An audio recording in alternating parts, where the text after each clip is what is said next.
Hi అండి. Today వీడియోలో రాగి ఇడ్లీ ఎలా చేయాలో చూసేద్దామా. 2 గ్లాసెస్ ఆఫ్ రాగులకి 1 గ్లాస్ ఆఫ్ ఉద్ది బ్యాడలు తీసుకొని రెండింటిని మంచిగా క్లీన్ చేసి ఒక 6 అవర్స్ వరకు నానబెట్టేసేయండి. తర్వాత వీటిలోకి హాఫ్ గ్లాస్ అటుకుల్ని నీట్గా క్లీన్ చేసి పెట్టుకొని ఒక 10 మినిట్స్ నానబెట్టేసుకొని ఇప్పుడు మూడింటిని కలిపేసి మంచిగా పేస్ట్ వచ్చేలాగా రుబ్బేసుకోవటమే అండి. ఇలా రుబ్బుకున్న పిండిని బౌల్లో ట్రాన్స్ఫర్ చేసేసుకొని నెక్స్ట్ డే మార్నింగ్ వరకు ఫర్మెంటేషన్ కోసం వదిలేసేయడమే అండి. సో తర్వాత నెక్స్ట్ డే మార్నింగ్ ఫర్మెంటేషన్ అయిన పిండిని కొద్దిగా సాల్ట్, కావాలంటే బేకింగ్ సోడా కొద్దిగా వేసుకొని వాటర్ వేసుకొని మంచిగా కలుపుకొని స్టీమ్కి పెట్టేసుకోవటమే అండి. నార్మల్ ఇడ్లీ టైం లాగానే సేమ్ యాజ్ యూజువల్గా పట్టేస్తుంది.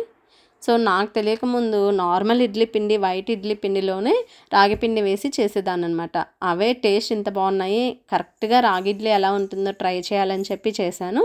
చాలా పర్ఫెక్ట్గా వచ్చాయి. మా ఇంట్లో ఇప్పుడైతే ఇవి ఇష్టంగా తినేస్తున్నారు. చూసారా, పల్లి చట్నీలోకి అయితే ఎక్సలెంట్గా ఉంటుంది. నెయ్యి కూడా యాడ్ చేసుకొని సూపర్గా ఉంటుంది.